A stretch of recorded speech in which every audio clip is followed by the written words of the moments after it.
Andy, how many ways do you think there are to earn money? Hundreds. Well, you know, it's written in the book that there's only two. Just two ways. Now, that's a little shocking to most people. I had a young man the other day say one way. He was really close. There's two ways. One is people at work, and the other is money at work. They're the only two ways that you have to earn money. Do you work, Andy? Yes, I do. You do. Do you spend one of those each week? Very easily. Very easily.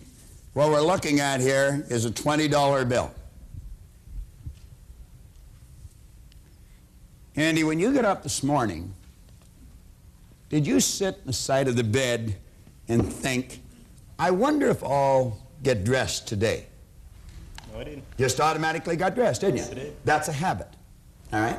That's something we do without giving any conscious thought to it. Andy, let's suppose you took one of these $20 bills and set it aside each week.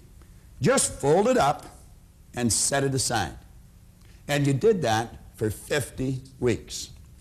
You have 50 20s. How much money would you have? $1,000. $1,000.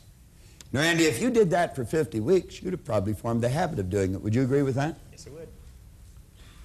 Habits are hard to break, aren't they? Yes, they are. And if you kept doing it every year for 40 years, how much would you have?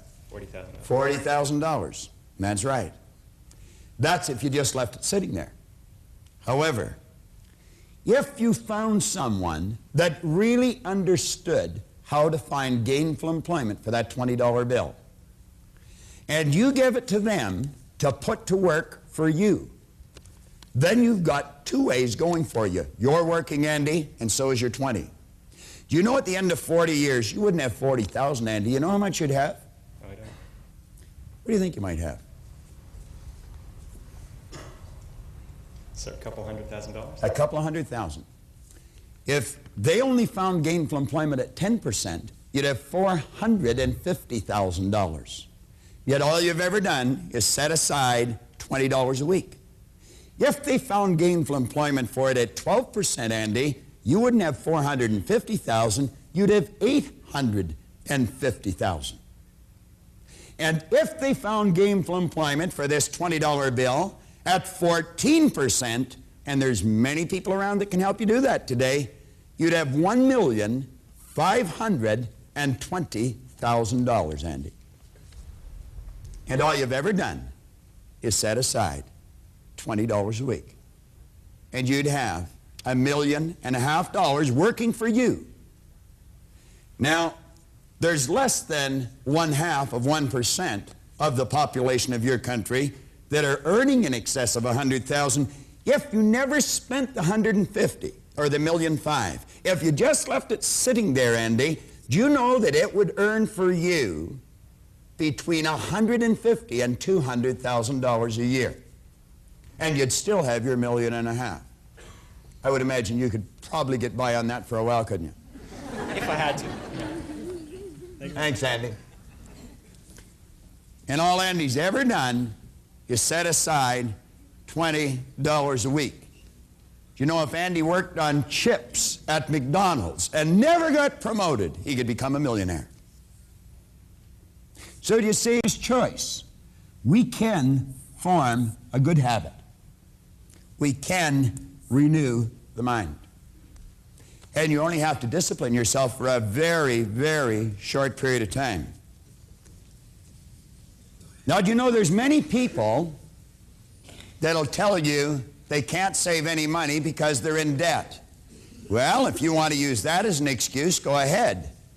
But in my books, it's a poor one. You can be in debt and still put money to work for you. As a matter of fact, if there's only two ways of earning money, it would be an excellent idea to get both ways working, especially if you're in debt. Now, take a look at page 18. If you find the task of getting your financial world in good order for this exciting journey is something that you're just not able to do, I would strongly suggest that you seek professional assistance. Now, this is something that all wealthy people do. Now, let's go back and take a look here again. John, in the last lesson, encouraged you to be very honest, take stock where you're at. I'm suggesting you decide exactly where you want to go or the star that you want to hit. Now, all we need to get from here to here is a plan and then follow it. You don't have to know exactly everything you have to do, but you have to go to someone who does. I mentioned earlier that many years ago I earned in excess of $1 million in 1 year. Now I'm going to tell you something that I'm not too proud of, but it's the truth. At the end of the year, I didn't have any money. I was one of those rich people that didn't have any money. I was living fairly well, but nothing extraordinary. I didn't buy any planes or trains, or I didn't shoot off to Paris for a weekend. I wasn't in the habit of flying off to Atlantic City or Las Vegas and play on the tables. And matter of fact, I didn't even know where it went. There were some things I wanted that I wasn't even able to afford to buy, and they weren't extraordinary things. Now, if you've always worked for let's say an average wage, you might be wondering, well, how did he do it? It wasn't difficult. There's some people here in the audience that have done exactly the same thing. Probably a number of you. And you'll say, no, it wasn't difficult.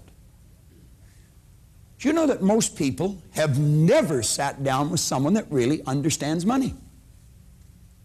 I think if you needed an operation, you had to have your appendix removed or something, I don't think you'd talk to the guy next door unless the guy next door happened to be a very competent surgeon. I think if you needed a root canal, it'd be highly unlikely you'd talk to your druggist about it. I have mentioned earlier here on the tape that we had a bit of a catastrophe with our plumbing this morning. I didn't phone the electrician to have that repaired. Why is it we just ask anyone for advice? Why is it we just say, what do you think? The person we're asking probably doesn't. But they'll always give you an opinion. Well, we're suggesting you sit down with someone that really understands. Now, wealthy people follow the advice of financial experts. It is similar to the principle, the idea that if a person's body were sick, he or she would seek out a skilled physician for advice. Moreover, you should also keep in mind that even healthy people, if they're wise, periodically go to a doctor for a checkup. You know, I went to a doctor for a checkup here just recently. There was nothing wrong with me. And my wife says go, so I went. You know, I do everything she tells me. And he was examining me, and I thought, wonder why he wanted to be a doctor. I thought I'd hate to do this. You see, I'm a salesperson, and I love to sell. I actually pity a person that's not. Now, I know there's a lot of people that love what they do, and they probably pity the salesperson, but that's the way I think. And so, of course, I was comparing what he did with selling. And I thought I'd much rather sell. But I still went for his advice, even though there was nothing wrong with me.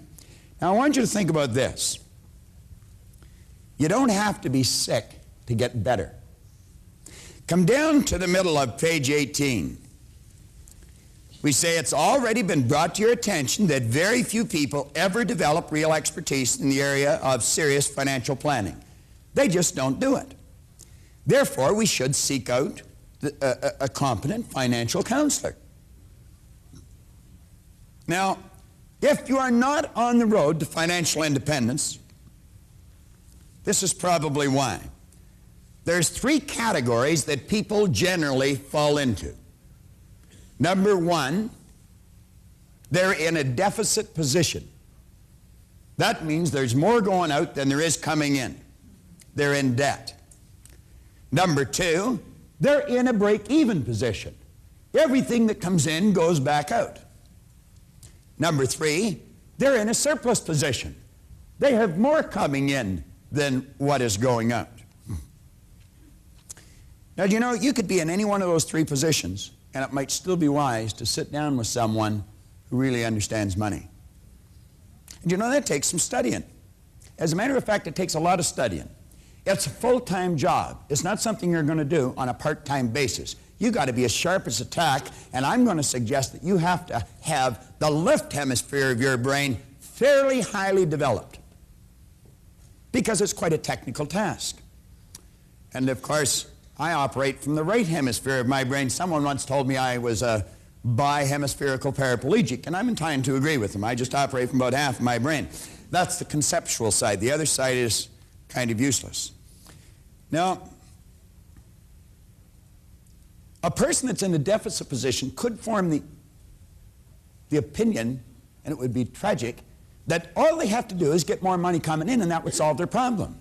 However, if they're in the habit, if they've got a habit, now think of this, of spending more than they earn, would bringing in more solve their problem? No, of course not. If a person was in a break-even position, if they were in the habit of spending everything they earn, would bringing in more money solve their problem? No. Well, maybe the person should change a habit. Maybe the person should change the way they think. Maybe they should change the source of their advice. How many of you would really like to become financially independent? Be honest. Ask yourself, do you really want to change your financial position? Now, I'm going to give you a formula that the masses use, and because they use it, they end up broke. It's a simple formula. There's nothing complicated about it. They take their income, they subtract from their income their expenses, and what is left, they save. What do you think the problem is? I beg your pardon? Nothing left. No. It costs them more to live than what they're earning. Now, here's a formula for financial freedom. I like that better than financial independence, because I'm going to tell you money will generate a respectable amount of freedom. How many of you would like to go to Paris that have never been there? How many would like to go to Rio that has never been there? How many would like to go to Madrid and never been there? All you need is a few bucks.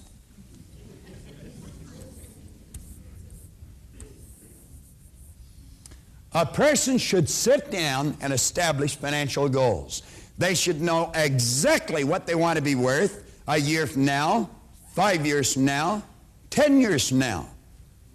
Without giving any thought of how they're going to get there, this is where I want to be.